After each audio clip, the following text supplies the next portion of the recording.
বিসমিল্লাহির রহমানির রহিম। আজকের এই নির্বাচনী জনসভার এই ভোর রাত্রে ফজর হতে আর একটু বাকি আছে। এই ভোর রাত্রে যে এই জনসভার সম্মানিত সভাপতি, আমার প্রিয় সামনে উপস্থিত প্রিয় ভাই বোনেরা এবং মঞ্চে উপস্থিত নেতৃবৃন্দ, আসসালামু আলাইকুম। আপনারা কেমন আছেন?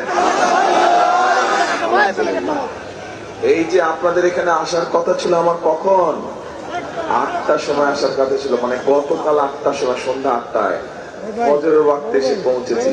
সেই সিলেট থেকে রওনা দিয়েছি, পথে পথে হাজার হাজার হাজার মানুষ, সকল মানুষের সাথে কথা বলতে বলতে সবাই অপেক্ষা করছে। আপনারা যেরকম অপেক্ষা করছেন তারাও অপেক্ষা করছিল, কাজেই আস্তে আস্তে দেরি হয়ে গেছে। এই জন্য আপনাদের কাছে ক্ষমা প্রার্থী আমি। এখন প্রিয় ভাই বোনেরা, এই যে আপনারা কষ্ট করে কেন অপেক্ষা করছেন, আপনাদের সকলের চেহারার মধ্যে, মা বোনেরা সহ এই যে ভোর রাত্রে জেগে আছে সকলের চেহারার মধ্যে একটি ছাপ ফুটে উঠেছে, একটি চাওয়া ফুটে উঠেছে। কি সেটা? একটা পরিবর্তন চাচ্ছে বাংলাদেশের মানুষ, তাই একটা পরিবর্তন চাচ্ছে। কি পরিবর্তন? একটা ভালো পরিবর্তন চাচ্ছে। আমরা বিগত দিনে যে কাজগুলো দেখেছি, এখানে এই যে দেখেছি, আমরা এই অবস্থার পরিবর্তন চাই। আমরা একটি নিরাপদ অবস্থা চাই, তাই না? একটি নিরাপদ অবস্থা যেখানে সকল মানুষ নিরাপদে থাকতে পারবে, নিরাপদে ব্যবসা বাণিজ্য করতে পারবে, রাস্তাঘাটে নিরাপদে চলতে পারবে। আপনারা তো এরকমই চান নাকি? ইনশাল্লাহ এরকমই চান। এখন প্রিয় ভাই বোনেরা, এই যে একটু আগে আমি কথা শুরুতেই বললাম যে নির্বাচনী জনসভা, বিগত 15 বছরে এরকম কোন নির্বাচনী জনসভা হয়েছিল? আপনারা বিগত 15 বছরে ভোট দেবার সুযোগ পেয়েছিলেন? পান নাই আপনার সুযোগ। তাহলে এই যে আন্দোলন সংগ্রামের মাধ্যমে, যেই মানুষগুলোর ত্যাগের মাধ্যমে, শহীদদের জীবনের মাধ্যমে যে আমরা এই যে সুযোগটা পেলাম, আগামী 12 তারিখে, আগামী মাসের 12 তারিখে যে নির্বাচন, এই নির্বাচনে তাহলে আমাদেরকে সঠিকভাবে সিদ্ধান্ত নিতে হবে যে কি করতে হবে, তাই নয়? তাহলে দেশকে যদি সঠিকভাবে গড়ে তুলতে হয়, দেশকে যদি, রাষ্ট্রকে যদি মেরামত করতে হয়, তাহলে আমাদের সকলকে ঐক্যবদ্ধ থাকতে হবে। এই দেশে আমরা মুসলমান, হিন্দু, খ্রিস্টান, বৌদ্ধ সকল ধর্মের মানুষ হাজার বছর ধরে একসাথে শান্তিতে বসবাস করেছি না? তাহলে এই সকল মানুষকে নিয়ে আগামী দিনেও আমরা শান্তিতে থাকতে চাই, শান্তিতে বসবাস করতে চাই। আমরা চাই এই দেশের বেকার যারা আছে, তরুণ সমাজের যারা সদস্য, যুব সমাজের যারা সদস্য, সকলের জন্য যাতে কর্মসংস্থানের ব্যবস্থা হয়। আপনারা চান? এই যে আমাদের মা বোনেরা এখানে উপস্থিত আছে, এরকম সারা বাংলাদেশে গ্রামে গঞ্জে হাজার হাজার লোক, কোটি কোটি মা বোনেরা আছে। তাদের মধ্যে যে সকল পরিবারগুলোর একটু অভাবী, সেই সকল পরিবারের মাদের কাছে আমরা সকলের কাছে কম বেশি দিব, কিন্তু আগে অভাবী পরিবারগুলোকে দিতে হবে। কি দিব? আমরা ফ্যামিলি কার্ড দিতে চাই। এই ফ্যামিলি কার্ডের মাধ্যমে আমরা সেই অভাবী পরিবারগুলোকে সহযোগিতা করতে চাই, যাতে তারা স্বাবলম্বী হতে পারে, নিজের পায়ে দাঁড়াতে পারে। আপনাদের কাছে কি এই পরিকল্পনাটা ভালো মনে হয়? আচ্ছা, ঠিক আছে। এরপরে দ্বিতীয় একটি পরিকল্পনার কথা বলি আমি। সেটি হচ্ছে, বাংলাদেশের সবচেয়ে বড় পেশা কোন পেশা বলেন তো? কৃষি। কৃষি হচ্ছে বাংলাদেশের প্রায় সব মানুষই কম বেশি কৃষির সাথে জড়িত, তাই না? ছোট হোক, বড় হোক, মাঝারি হোক, বিভিন্ন রকম কৃষক আছে। এই কৃষক ভাইদেরকে সহযোগিতা করার জন্য আমরা আরেকটা কৃষক কার্ড দিতে চাই, যেটার মাধ্যমে তারা সার পাবে, বীজ পাবে, কীটনাশক ওষুধ পাবে, ঋণ সুবিধা পাবে, বীমা সুবিধা পাবে। এই কথাটা, এই পরিকল্পনাটা কেমন? আচ্ছা, আসেন এবার। এরপরে কি বললাম? কৃষকদের কথা বললাম না, মা বোনদের কথা বললাম, বেকার যুবক, বেকার তরুণ যাচ্ছে, তাদেরকে ট্রেনিং দেওয়ার মাধ্যমে এই যে বিভিন্ন গার্মেন্ট শিল্প তৈরি হয়েছে, নতুন নতুন শিল্প করতে হবে। শুধু গার্মেন্ট শিল্প দিয়ে হবে? শুধু গার্মেন্ট শিল্প দিয়ে হবে? নতুন শিল্প করতে হবে যাতে আরো মানুষের কর্মসংস্থান হয়। এই দেশ থেকে লক্ষ লক্ষ মানুষ বছরে বিদেশ যায় না? আমরা চাই এরপরে যারা বিদেশে যাবে তাদেরকে ট্রেনিং দিয়ে আমরা পাঠাবো, যাতে তারা বেশি বেতনের চাকরি বাকরির ব্যবস্থা করতে পারে,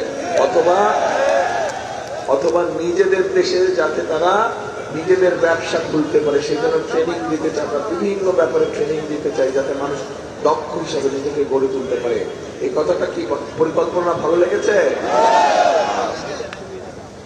এখন প্রিয় ভাই বোনেরা, যদি দেশের অবস্থান নিরাপদ করতে হয়, আপনার ভোটের অধিকারকে যদি প্রতিষ্ঠিত করতে হয়, আপনার কথা বলার অধিকারকে যদি প্রতিষ্ঠিত করতে হয়, মা বোনদেরকে যদি স্বাবলম্বী করে গড়ে তুলতে হয়, কৃষক ভাইদের পাশে যদি দাঁড়াতে হয়, এই সব কাজগুলো করতে হলে তরুণ যুবকদের কর্মসংস্থানের ব্যবস্থা করতে হয়, সেটা দেশি হোক বিদেশি হোক।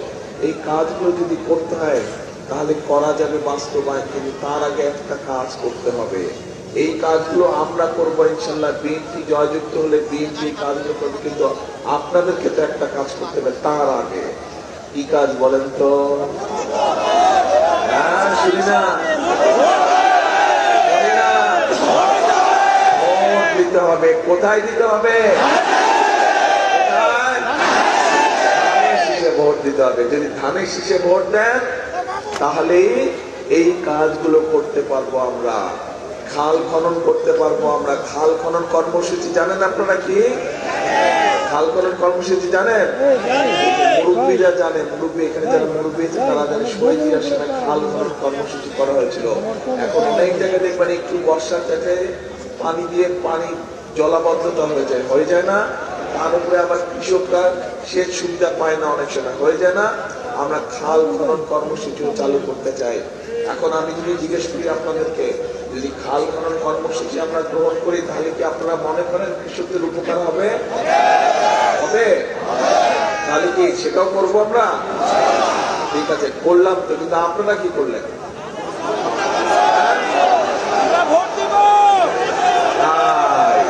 জনগণকে কি, মা বোনেরা, আপনাদের কাজ কি? ভোট দিতে হবে। জনগণের মূল কাজ হচ্ছে সঠিক ব্যক্তিকে নির্বাচন করতে হবে। হ্যাঁ, ভোট দিব ধানের শীষে ইনশাআল্লাহ। এখানে একটা কথা আছে, নারদরা এখন জরুরি কথা বলবে। জরুরি কথা, আস্তে আস্তে এক জরুরি কথা আছে, খুব জরুরি কথা, অনেক জরুরি কথা। এক কান না, দুই কান খাড়া করে শুনতে হবে। একটা জরুরি কথা বলবো। কিন্তু এই যে ভোট দিবেন 12 তারিখে, এর মধ্যেই তো একটা বাহিনী আছে, একটা গোষ্ঠী আছে, এদের লোকজন এসে নিরীহ মা বোনদের কাছ থেকে এনআইডি নাম্বার নিয়ে যাচ্ছে। খবর পাইছেন এটা?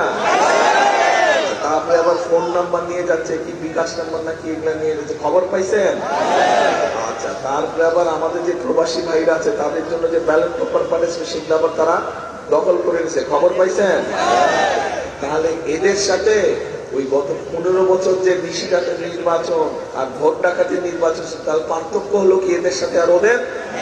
কোনো পার্থক্য নাই। দুইজন একই গ্রুপের। একজন ষড়যন্ত্র করে আপনাদের ভোট নিতে চায়, আরেকজনকে ডাকাতি করে আপনাদের ভোট নিয়ে গিয়েছে। কাজেই এখন এই ষড়যন্ত্রকারীদের বিরুদ্ধে সজাগ থাকতে হবে। এই যে মা বোনদেরকে গিয়ে যে বিভ্রান্ত করছে, এর ব্যাপারে সজাগ থাকতে হবে। কি মা বোন না সজাগ তো? আচ্ছা, এইটা গেল 1 নম্বর। 2 নম্বর বিষয় হচ্ছে ভোটের দিন কখন যাবেন ভোট কেন্দ্রে? হ্যাঁ, ফজরের ওয়াক্তে? ফজরের ওয়াক্তে না, তাহাজ্জুদের ওয়াক্তে উঠতে হবে, তাহাজ্জুদ পড়তে হবে। তাহাজ্জুদের নামাজ পড়বেন, তারপরে ভোট যার ভোট কেন্দ্র থেকে রওনা দিবেন। ফজরের নামাজ জামাত করে ওই ভোট কেন্দ্রের সামনে পড়তে হবে। পারবেন? পারবেন নাকি? ভোট কেন্দ্রের সামনে ফজরের নামাজ জামাত করে কে কে পড়তে পারবেন? হাত তুলে তো ইনশাআল্লাহ সবাই। তারপরে ফজরের নামাজ পড়ে ভোট কেন্দ্রের সামনে লাইন দিয়ে সুন্দর করে দেওয়া যাবে যে ভোট কেন্দ্র খোলা মাত্র ধানের শীষে ভোট দিতে হবে। সবচেয়ে প্রথমে ধানের শীষে ভোট দিতে হবে। ঠিক আছে? তাহলে ওই যে খাল খননের কথা বললাম, ওই যে মা বোনদেরকে সহযোগিতা করার জন্য ফ্যামিলি কার্ডের কথা বললাম, ওই যে কৃষক ভাইদেরকে সহযোগিতা করার জন্য কৃষি কার্ডের কথা বললাম, তরুণ যুবক ভাই বোনদের কর্মসংস্থানের জন্য যে বিভিন্ন ট্রেনিং এর ব্যবস্থা করলাম, খাল খননের খাল খনন কর্মসূচির কথা যে বললাম, এই কাজগুলো যদি বাস্তবায়ন করতে হয় তাহলে ধানের শীষকে জিতাতে হবে। ধানের শীষ যদি জিতে ইনশাল্লাহ, ধানের শীষ আগামী দিনে সরকার গঠন করলে তাহলে এই জনগণের এই কাজগুলো করা সম্ভব হবে। তাহলে আবার জিজ্ঞেস করি, বুঝছেন কিনা আমি বুঝে নেই আগে। এই যে পরিকল্পনার আরো পরিকল্পনা আছে, এই অল্প কয়েকটা বললাম, এই পরিকল্পনাটা করলে কি আপনারা মনে করেন মানুষের উপকার হবে? উপকার হবে?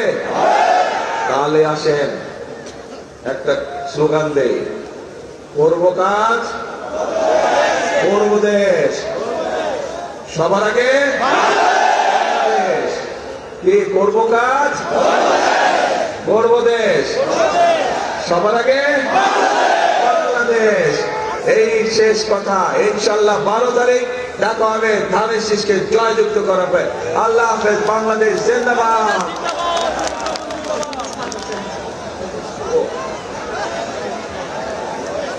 আচ্ছা, একটা কথা বলতে তো ভুলে গেছিলাম, আমাদের সাথে আমাদের এক ভাই আছে ধানের শীষের সাথে, খেজুর গাছ, উনি আমাদের সাথে সবসময় আন্দোলন সংগ্রামী ছিলেন, উনি আমাদের সাথে আন্দোলন সংগ্রামী ছিলেন। কাজে এই ভাইকে দেখাও আমাদের কর্তব্য, ঠিক আছে? মনে থাকবে তো? ইনশাল্লাহ আমরা ধানের শীষের পাশা দিয়ে খেজুর গাছকে আমরা নিয়ে আসবো, ঠিক আছে? ইনশাল্লাহ ইনশাল্লাহ। আল্লাহ হাফেজ, বাংলাদেশ জিন্দাবাদ, বাংলাদেশ জিন্দাবাদ।